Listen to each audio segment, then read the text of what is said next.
It's time now for Countywide, a special presentation of Yavapai Broadcasting News. Join Paul David and Kyle Benedict as they talk with our community's leaders, newsmakers, and people in the know. You'll hear about the hot topics that affect all our lives in Yavapai County. And now here's today's Countywide.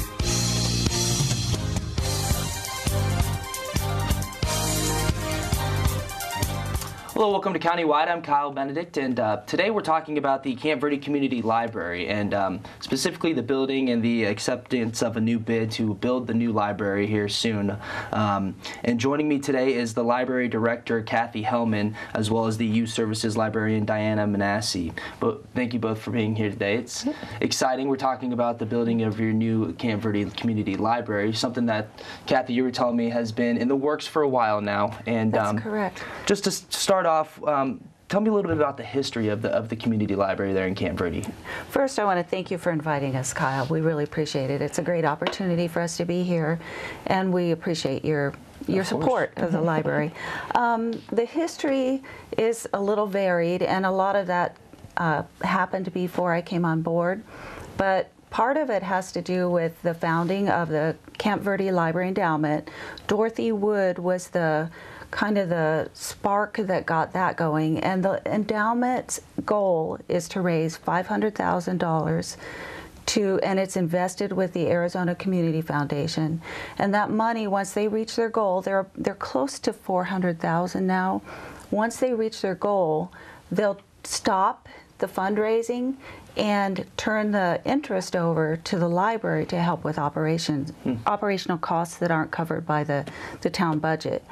Or the library budget. So that is one arm of it. Mm-hmm. The town has been trying to build a new library for about 15 years, I'd say. They've had plans in place, they've had a lot of forward movement and then setbacks. Part of that had to do with economic downturns. So there's been a variety of projects and efforts through the last 15 years. So if you look back in articles in the paper, you'll see all the history of some of the different projects that they had planned and mm-hmm. locations and all that. But then a group called Citizens Committee for Camp Verde Library formed, and it's a 501c3, and their goal was to bring in money that would help with the construction of the library, not the operations. So they were spurred on by a couple really large donations, one from Mary Lyons. She was a school teacher in Camp Verde, and I'm pretty sure that's where. And she donated, I'm going to just look at my notes here. Of course. She donated $200,000 in 2004, and then in 2012, another $325,000 came from her estate. So that was kind of the beginning of the, we call it Civil, mm-hmm. Citizens Committee for Camp Verde Library. And then Larry Watkins, a longtime citizen of Camp Verde, he was able to persuade his mom to donate some money. So she donated another $250,000. So we had that large amount, and then several fundraisers. I mean, throughout those years since 2007, mm-hmm. Civil has held fundraisers, you know, all the time. Mm-hmm. So other thousands of dollars have come in from the community toward the construction of the library, to the point that when Russ Martin came on board, there was nearly $1 million privately raised money dedicated toward building a new library. So this just shows, I mean, the support from the communities yes. for this new library. I mean, what have you guys seen from residents in the town of Camp Verde? What have they been saying about this process? I mean, especially like you said, 15 years from the very beginning. What's their reaction been? I think that at this point, they're kind of like, show me mm-hmm. before I believe it's going to happen, because they haven't gotten this close before, but they've been nearly this close before and had it shut down. And so the residents are excited about it, especially the ones that we see all the time, mm-hmm. the library mm-hmm. users are very excited about it, but they're really anxious to see something happening. And I really feel like once people see something happening, those who have been kind of waiting to donate to Civil will step up and, you know, donate again, because, you know, you can't keep donating to a cause if it's not made real. Yeah, I So- mean, they want to see progress. They Right, want to see exactly. actual work. Yeah. Yeah. And so, what are some of the services? Just back to the kind of just library itself. Some of the services that you guys offer. I mean, it's obviously more than just walking in and renting a book. I Sure. mean, especially with the times kind of changing now when everything's going electronic. People have iPads and Kindles where they can get books. But you guys are also doing a lot of other services. I know, Diana, you specifically with the youth services. So what are you guys doing with the youth there? There are several different programs that we do. Still do kind of your typical expected library services like story time, but we have a really great teen group with our teen advisory board, offering teens kind of a voice and constructive things to do. We invite different groups in, like Fit Kids, who come in and teach kids about health and how important it is to exercise. We've gone on field trips to out of Africa. We have gone and visited the Fish's Garden in Camp Verde. And The wastewater management. yep, we went to sewer and sanitation to have a trip, just to get them involved in their community and have those partnerships develop. We do things with really great programs like Tumble Books, which are kind of ebooks for little kids. They're animated and they follow through the story. So we've been doing story times with those, actually, where we get to show how to use the iPads. And there's kind of preloaded activities that they can do with the books afterwards. So STEAM time. STEAM time, yes, which is science, technology, engineering, arts, and math. So that's every first and third Friday of the month. And they get to focus on one of those different aspects of STEAM time.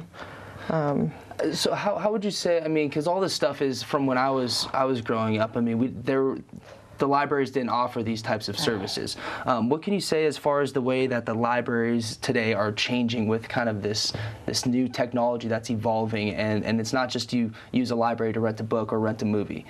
I think one of the biggest changes is that libraries are going out into their community and getting involved. Instead of just sitting there waiting for people to come to them and borrow books or ask a reference question, they're going out and meeting people and like, for example, last year we went to the Camp Verde High School SciTech Expo. We had a 3D printer. We had little robots that were controlled by an iPad, Sphero. And so we're going out attracting people to the services that we offer instead of just waiting for them.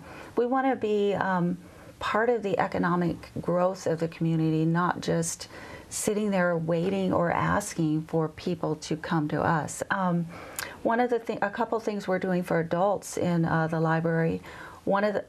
We have a newly formed committee or group that's working on a partnership with ASU called Alexandria Innovative Network, and it's a service that will support entrepreneurial efforts for people in the community. There's a lot of different aspects to that, from small business support to small business. And again, sometimes with these types of things, I am a little bit out of my field of expertise, so I don't always know how to talk about it as well as someone who is actually a business major. Yeah. But a lot of the things that people need to know to be successful in small business, taking up from the cottage industry to the next level, for example, they need support, advice.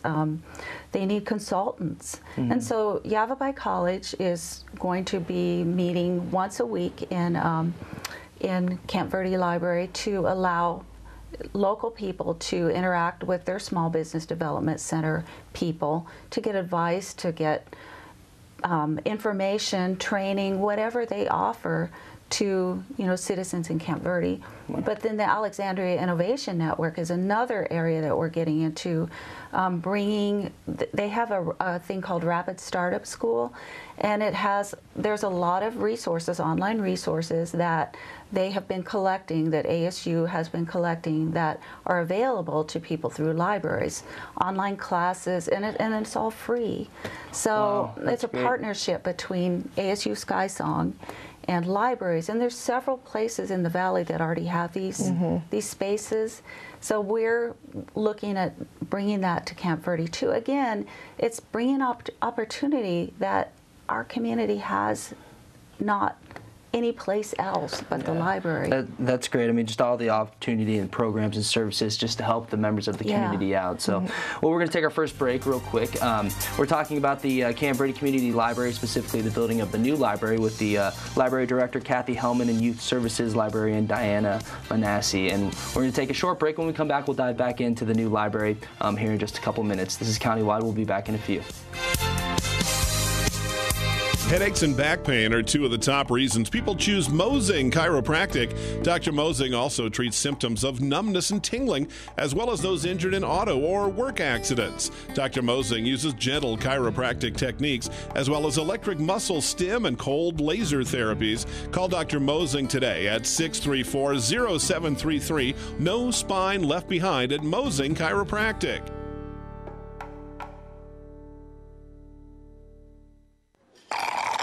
I heard you dropped art class.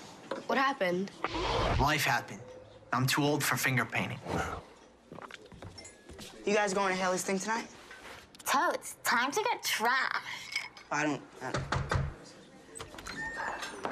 That was for your eyes only, Brian. Baby, if you send it to me, it's public property. Speak for yourself. Live above the influence.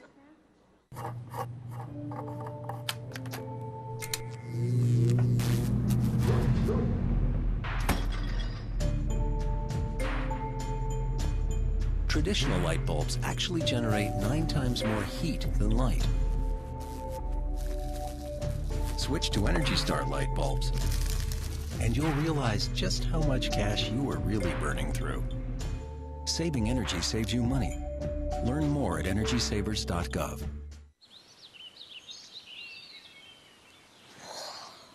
Oh, look, a redhead. Staring contest.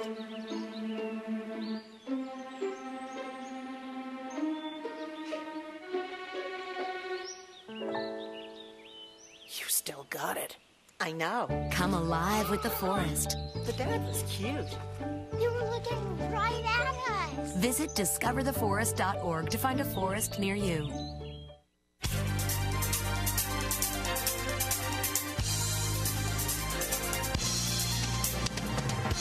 Welcome back to Countywide. I'm Kyle Benedict, and today we're talking about the Camp Verde Community Library. They're in the process, or getting the process started on building a new library, and I'm joined today with Library Director Kathy Hellman and Youth Services Librarian Diana Manassi. And I guess we'll just dive kind of right into this process. Earlier this month on the 7th, the Town Council accepted a bid to build this new library. And as you mentioned, this is a process and something that's been in the works for a while. And Town Manager Russ Martin was quoted as saying this was the most competitive bid process that he has experienced in his career. So can you tell me a little bit, Kathy, about this process and what made this such a unique kind of process to accept a bid for this new library? Well, I think what he was referring to was the fact that we got so many bids returned, and there was not a huge gap between the low and the high bid. So that shows that we got a good return price on our bids. So, but as far as the design and plans for the library, it started back when Civil was formed in 2007. Joel Westervelt, he's a local born and raised man in Camp Verde. He's an architect now, and he's always had a dream of bringing some beautiful buildings to Camp Verde because he's trained to do that. Mm-hmm. That's his love and his passion. And so he began designing just pro bono, coming up with designs for improving different areas in Camp Verde, and one of them was the library. So he began designing even before anybody was hired or any official plans were made. He started creating the library that we're going to be building, in all honesty. And so he was hired by the town in 2012. He was hired to complete those plans and work with me and a few people on a small committee to perfect the plans, especially the interior of it, because he has a great vision for the outside and the look, the finishes, the material, making it fit Camp Verde. But he's never designed a library before, so we in the library worked with him to make sure that the layout on the inside fit our needs, and he was wonderful to work with. He changed things. He continually updated the plans as we asked for changes. So that's how it started. How big is this library going to be? It's going to be 17,000 square feet, 2 stories. With a skylight, with an opening in the center so the light goes all the way down to the first floor. It's going to be a really beautiful building. 2 large meeting spaces, a kitchen that we will be able to use with the meeting spaces. The restrooms, the meeting spaces are all in the back of the building, so the library could be closed and after hours events could take place in the meeting spaces. So there's a lot of opportunity that we currently don't have in our 4,500 square foot library. What do you see, what opportunities do you see this bringing about for you guys as far as your library services? Well, we get a lot of requests for meetings and for activities that we just don't have room for. For example, we have a group that's formed on Mondays, a writing group. They're a reading and writing group. And they're doing a writing workshop, and we had a couple back in September also. We have to take those off site because we have no place in the library to hold an event like that. Diana, when she does summer reading, go ahead and... Yeah, so with some of our programs, depending on how big I kind of can guess the audience is going to be, we do oftentimes have to take things off-site, or I have to cap it because we don't have, as far as participation, we don't have the space to fit everybody. Last year for summer reading, we had a professor from ASU come up to do demonstration, and it was very tight quarters. We had about 60 kids show up, which is hard to do in our space now. And in the new space, having larger program spaces and rooms, we'll be able to hopefully cater to a lot more. Because currently we have one room that we consider a meeting room, but it's lined with large print books. So to have a meeting in there and close the door, it makes it inaccessible then to people who want large print books. What's the size of the current library? It's 4,500 square feet. Okay, so the new one's going to be quite a bit larger. More than 3 times the size. Yeah. Wow, that's exciting. And where? I mean, you mentioned a little bit about the funding. You guys are getting a bunch of help from different organizations. What's next? I mean, what's the next step, and when can we see construction kind of get started? Well, we're excited because the town maintenance people have already come on the property and begun to make some changes. There's a shed they're moving. They took down a sign on the park next door because of that property is all going to be enclosed with a fence by the contractor. But so there's some little things already happening.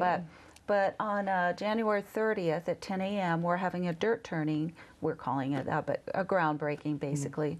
So I brought my golden shovel here. There you go. Actually, we bought this, and my husband painted it for me. So this is our ceremonial golden shovel for our dirt turning. And that's on the 30th? Yes. On the 30th, on site. The new library will be right next door to the current library, so it's right there on site. And the town council, the mayor, the town manager will be there. And wow, yeah, has to be exciting. We'd love to have you guys come too. Yes. Available. It just has to be so nice and exciting to see after all this time and this work that's gone into getting this started. See it actually in the works. We're going to take our second break. We're talking about the new Camp Verde Community Library being built in the town of Camp Verde. Sitting down with Library Director Kathy Hellman and Youth Services Librarian Diana Manassi. We'll be back in a couple minutes.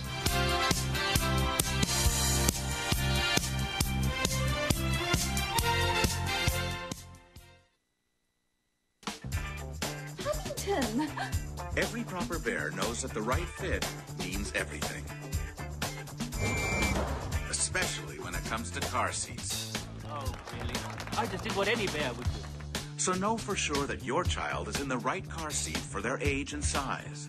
I like it. To learn more, visit safercar.gov/the-right-seat. Oh, hello there. Oh, where's that bear? Listen to me. I am captain of the track team. And if I'm late... She doesn't really think she's going to get out of here, does she? Be nice. She's new. Hello, is anyone there? Ugh! Wow. Even from our standards, you look awful. Oh, sweetie, what happened? Me? My friend Becky got to talk to this super cute boy, and I tried to act like I wasn't jealous, but I so totally was. And then out of nowhere, this concrete barrier just popped up. Maybe it was a semi. You mean you were driving? Yeah. I mean, I know the whole eyes on the road thing, but this was a super important text. Maybe you have to know, Becky. Texting? Great.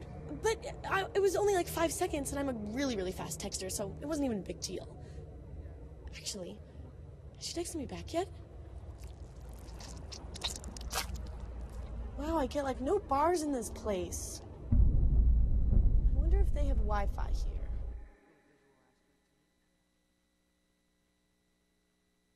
Headaches and back pain are two of the top reasons people choose Mosing Chiropractic. Dr. Mosing also treats symptoms of numbness and tingling, as well as those injured in auto or work accidents. Dr. Mosing uses gentle chiropractic techniques, as well as electric muscle stim and cold laser therapies. Call Dr. Mosing today at 634-0733. No spine left behind at Mosing Chiropractic.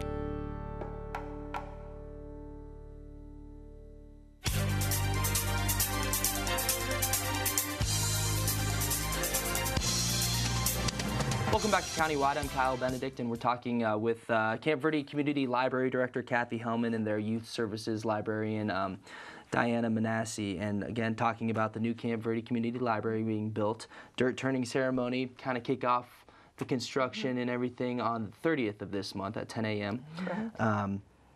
You guys also have coming up this next week on Monday a brainstorming session. Kathy, what are you guys looking for from the public on that? We're looking for input on our website. So currently our website is hosted on the town's website. It's a little difficult to find, and we've hired a consultant to design us a new website. This is a grant-funded project through the State Library, Library Services and Technology Act grant. So we're just looking for what would you like to see on our website? What would you like to do on our website? What would make our website more user-friendly to the people who use it? That's what we're looking for. When do you see this building being complete? The contractor says next December. Really? I thought it would take a little longer, but they say we'll be in it by the end of the year. Jeez, so it's going to be a crazy year. And you know, I mentioned to you during the break that this is the first building the town of Camp Verde has built from scratch. So everybody in the town departments are so excited about participating in it. The community development, the streets people, everybody is involved in it. There's not any feeling of jealousy like, you know, you get a new library, we have to wait for something because we're spending all this money on the library.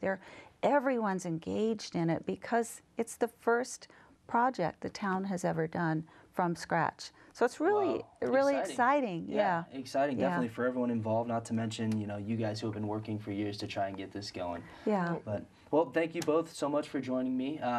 Youth Services Librarian Diana Manassi and Library Director Kathy Hellman.